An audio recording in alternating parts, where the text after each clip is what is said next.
Welcome, wanderer.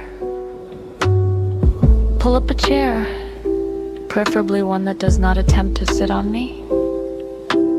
I am Comannder Prickleton, strategist, observer, cactus. Some things move quickly in the wasteland, some things grow slowly. Wisdom tends to be the slower one. Long before the new zealots marched in snow, Wyoming had its own children of Adam, gentler ones. They followed Mother Isolde, a woman who understood radiation, the way a cactus understands sunlight, not as punishment, not as weapon, but as nourishment. They built quiet shrines in warm, glowing valleys, sang soft hymns to the splitting atom, and shared raspberries with travelers. Even a cactus appreciates hospitality, but faith, like weeds, can grow in unexpected shapes. Now new robes cross the plains, marching militant, voices loud with prophecy. They speak of division day, of a last son, of holy winters that cleanse the weak. The snow listens, so do I. Cactus hear much, roots go deep. Storms move fast across Wyoming. Roots wait, fate shines, soil remembers. And Adam is not the only whisper in the wind. There are many gardeners in this strange desert, the Mothman watchers who read prophecy in wings and shadows, the bloom cult, following drones that scatter strange seeds, the fractured light, who believe growth comes after fire, the alchemists, turning rust and radiation into philosophy, each cult a different answer to the same question. What is this broken world becoming? Wyoming holds many secrets, some buried beneath the sagebrush.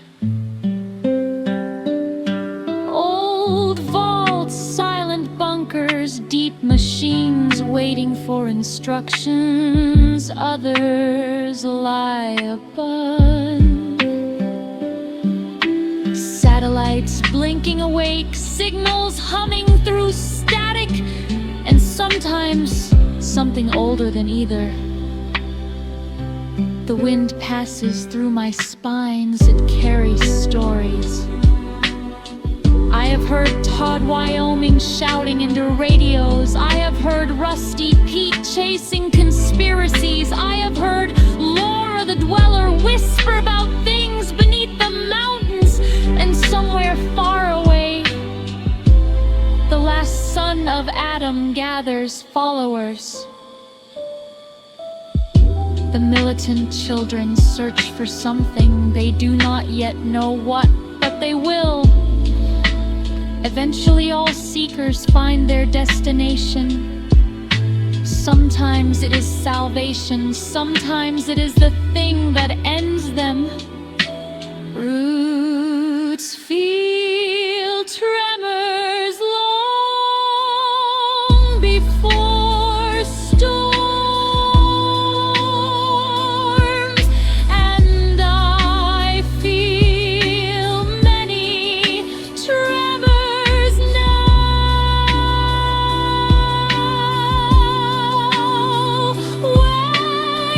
Wyoming is a crossroads.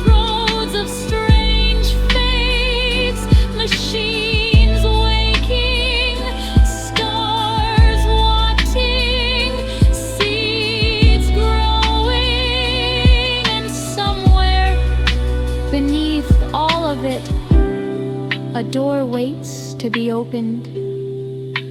The children of Adam believe they will find heaven, but old Cactus wisdom says, when you dig too eagerly in desert soil, you may discover something that was buried for a very good reason.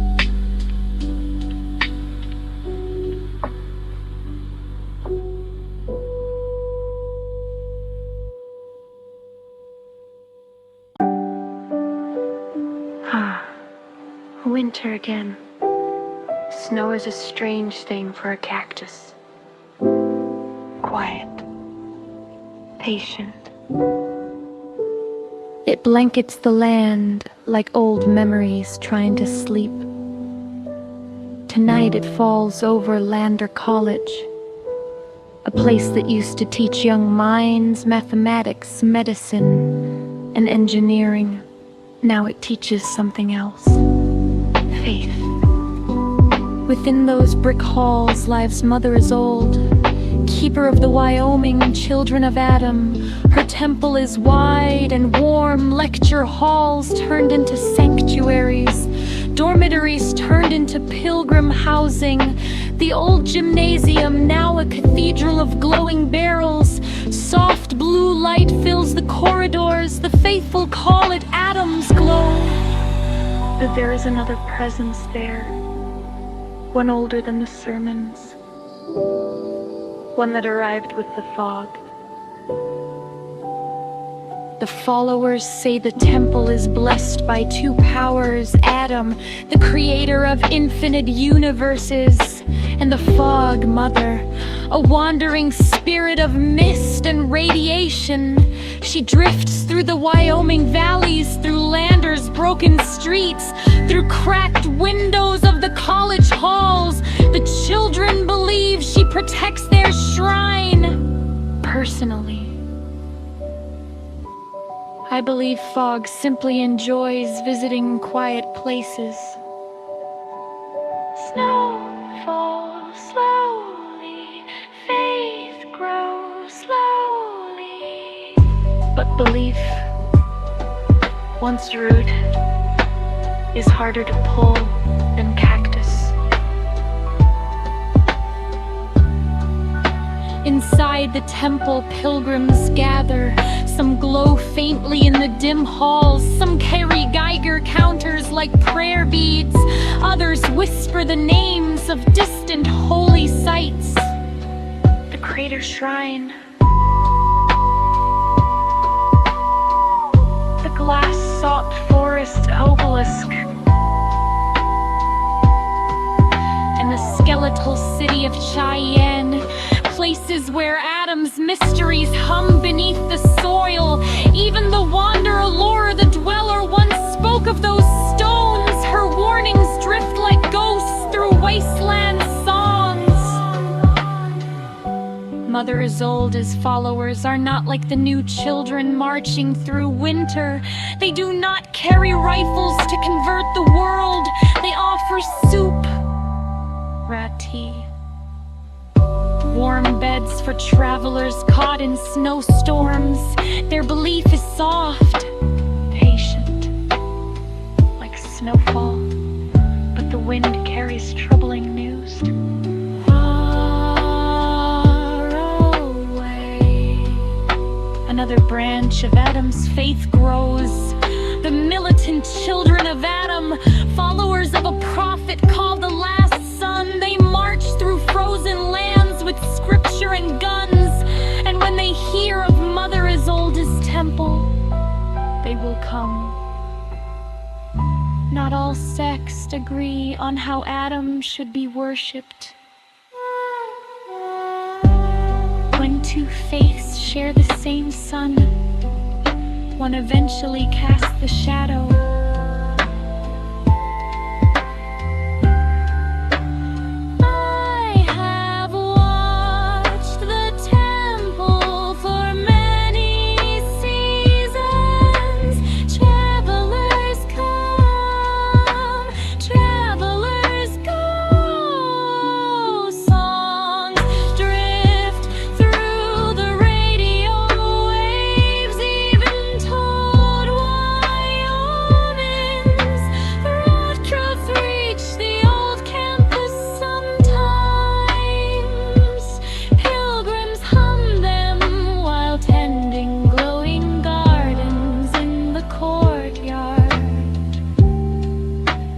peaceful. For now, snow hides footprints. But when spring arrives, all paths are revealed. And I suspect many paths are slowly leading toward Mother Isolde's shrine.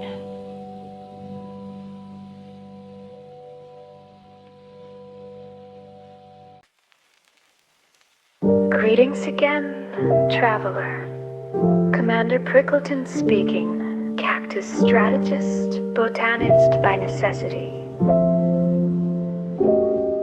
Tonight's meditation grows in a strange place, the salt glass forest. A forest where the trees do not sway. They ring. Long ago, before the war, before the bomb split the sky like overripe fruit, there were normal trees here, aspen, cottonwood, quiet Wyoming forests. Then came the Great War, heat beyond comprehension, shockwaves, radiation. The trees melted, then hardened again into something new. Crystal trunks, salt glass bark, branches like frozen lightning. When the wind blows, the entire forest sings. But the forest is not the strangest thing here. No, that honor belongs to the obelisk. At the center of the salt glass forest stands an ancient pillar of unknown metal, 20 meters tall, half buried, covered in symbols that shift depending on who looks at them. Some say it is pre-war, some say it is alien, others whisper it is older than both. I simply know this: its signal travels through the soil, through the water table, through the roots. Roots listen, soil remembers, and beneath the salt glass forest, the ground hums with secrets. Strange plants grow near the obelisk. I call them radroots. They glow faintly green beneath the dirt. Long vines that travel underground for miles. When they reach the surface, new plants bloom. Plants not recorded in any botanical guide, not even the Bloom Cult's strange seed catalog. There's the mirror cactus, which reflects moonlight like polished steel. The Geiger lily, which ticks softly when touched, and the hollow fern, whose leaves whisper radio static. Plants do not normally speak, yet here, they almost do. Many groups have come to study the obelisk. The Mothman Watchers claim it predicts future disasters. The alchemist circles believe it alters chemical reality. The fractured light cult calls it a seed of cosmic rebirth. And recently, scouts of the militant children of Adam have been spotted nearby, searching, measuring, listening. When too many seekers gather round one mystery, the mystery often awakens, sometimes on quiet nights. The obelisk hum changes frequency, radios nearby crackle alive, voices drift through the static. One night I heard the distant laughter of Toad, Wyoming. Another night, a whisper repeating numbers. Prime numbers, always pimes, curious. The salt glass forest is beautiful, deadly impatient, like a cactus. If the obelisk truly feeds the radroots beneath Wyoming, then something deep underground is drinking from its signal and Whatever grows from that signal may soon reach the surface.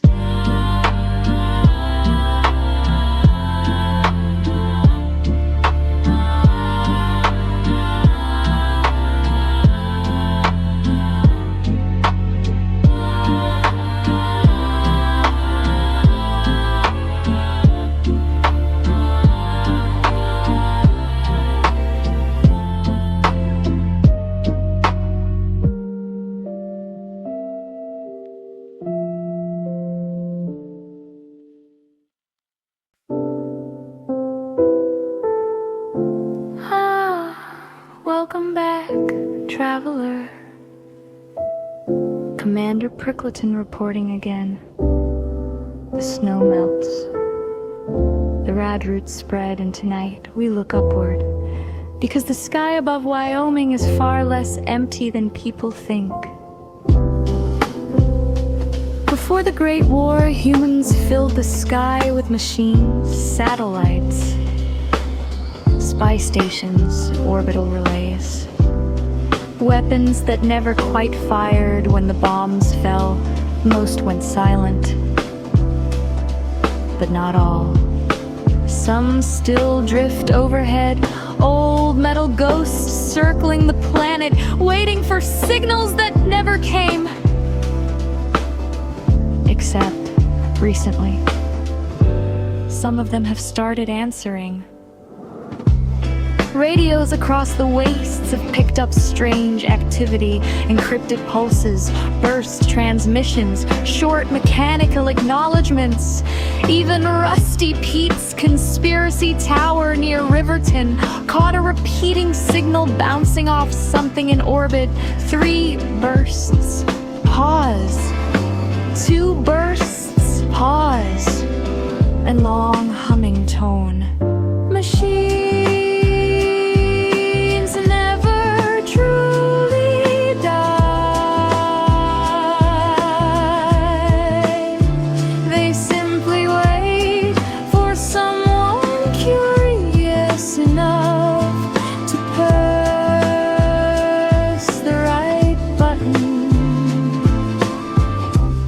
Across Wyoming there are places where the sky feels attentive. Old radar dishes still turning. Observation towers with broken lenses. Pre-war listening stations buried under hills. The Wasteland calls them watcher sites. No one knows who built them all, but their antennas still move. And sometimes they move toward the same point in the sky. Scavengers speak of strange lights drifting over the plains, not vertibirds, not rockets, silent shapes. High above the clouds, the Bloom cult says they're seed surveyors. The Mothman cultists claim their omens. The fractured light believes they are celestial mirrors. Personally, I believe they are simply very patient robots. But the signals did not begin randomly. They started after several interesting events. First, the Chinese rocket fell between Riverton and Lander. Then, the salt glass obelisk began humming louder. Then, a strange comet appeared in the sky. Some call it the Comet of Cain. Others call it a coincidence. Coincidences are suspicious creatures. When the ground hums and the sky answers, something in the middle is usually responsible. Several radio operators have reported hearing strange transmissions lately. Fragments of voices, synthetic, calm, and an article. Some believe one of them belongs to an AI known as Cold Haven. Others whisper of a network called the Watchers, machines that survived the war by simply observing it. Waiting, recording, learning. Cactus. Cactus wisdom teaches patience. The desert has waited millions of years. The satellites above Wyoming have waited only 200. Not very long at all. And if those machines are finally waking up, it means something down here has finally become interesting enough to watch again.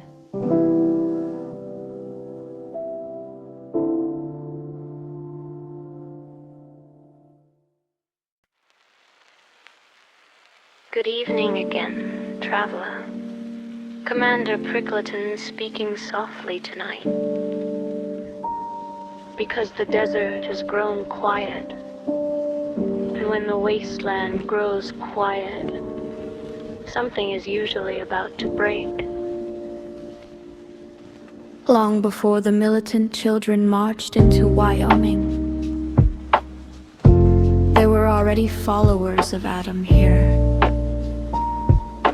Peaceful ones, strange ones.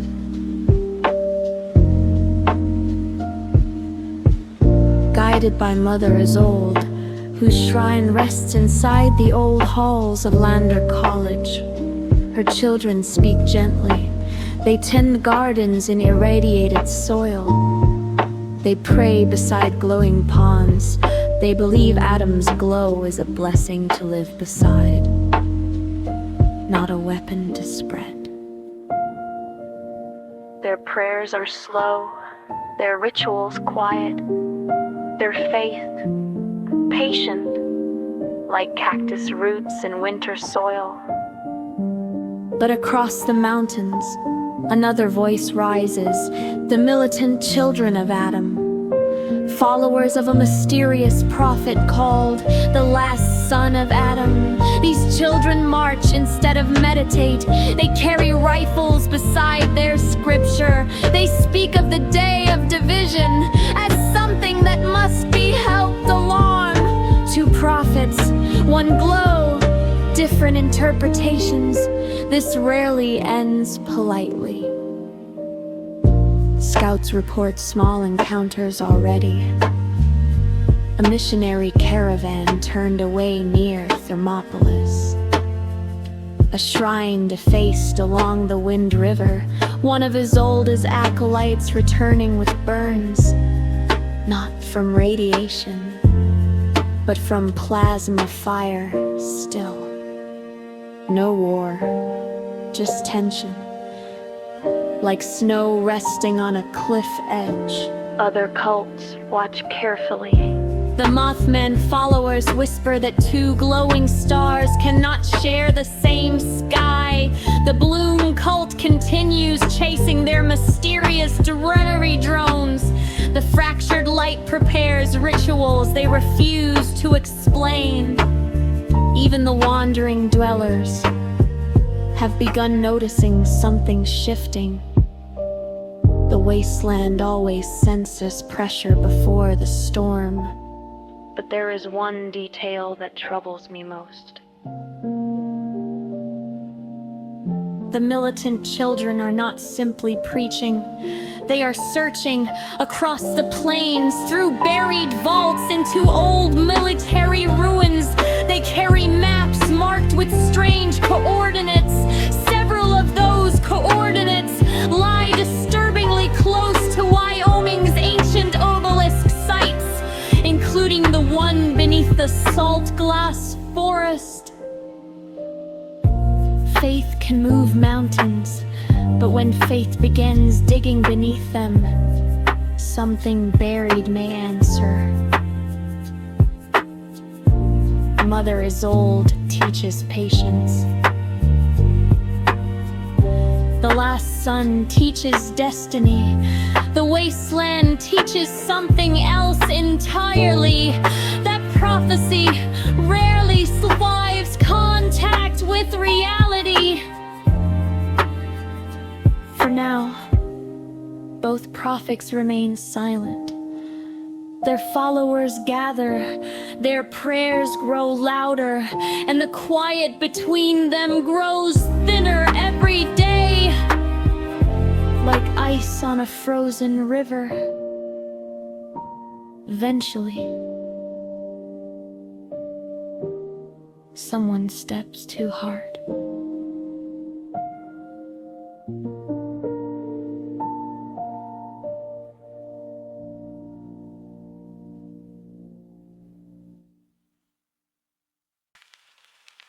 Ah, traveler. You have stayed for the whole broadcast. That means you are either very patient or very lost. Comannder Prickleton speaking one last time for this winter cycle. The snow has deepened. The signals have grown louder. And the wasteland has begun to lean towards something inevitable. The children of Adam march across Wyoming now, caravans of glowing pilgrims, armed missionaries. Their banners carry the symbol of division. Their sermons speak of the coming day when every atom splits and every universe inside us is released. They call it salvation. Others call it the end. The last son of Adam remains unseen, but his shadow grows longer. His followers claim he has touched the glow directly, that when he speaks, radiation itself bends to listen.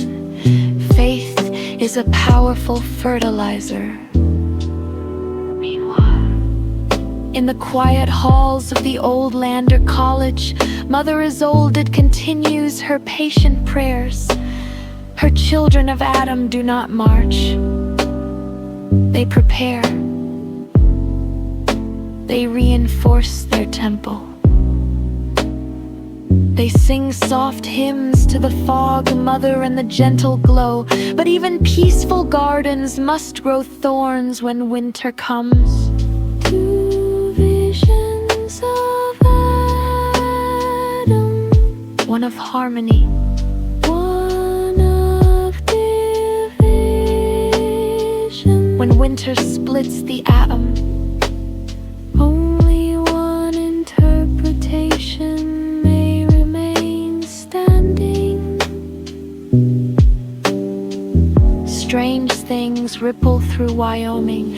The salt glass obelisk hums louder than ever before. Radroots spread beneath the soil like glowing veins. The satellites above the sagebrush begin transmitting again. Even the watcher sites rotate their broken dishes toward the same star. Observation has become interest. The Mothman cultists report visions of winged shadows over Cheyenne. The Bloom cult celebrates new seeds falling from mysterious drones.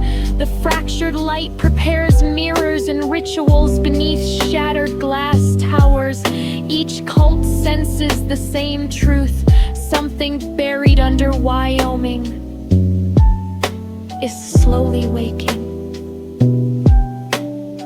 Even the wanderers have begun noticing the dwellers, the ghouls, the storytellers on the radio, and one very loud DJ who refuses to stop broadcaster. Yes,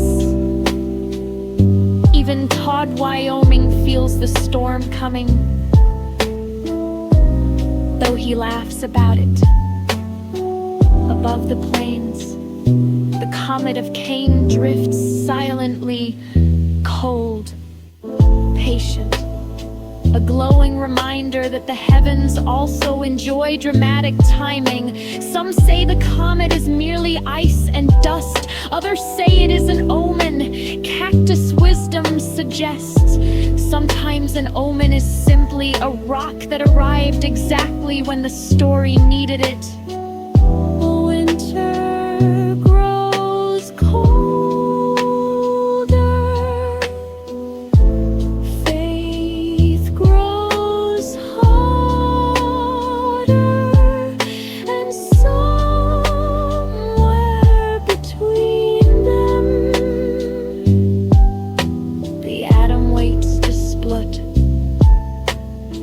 Wasteland is a garden of strange ideas, cults, machines, puppets, obelisks.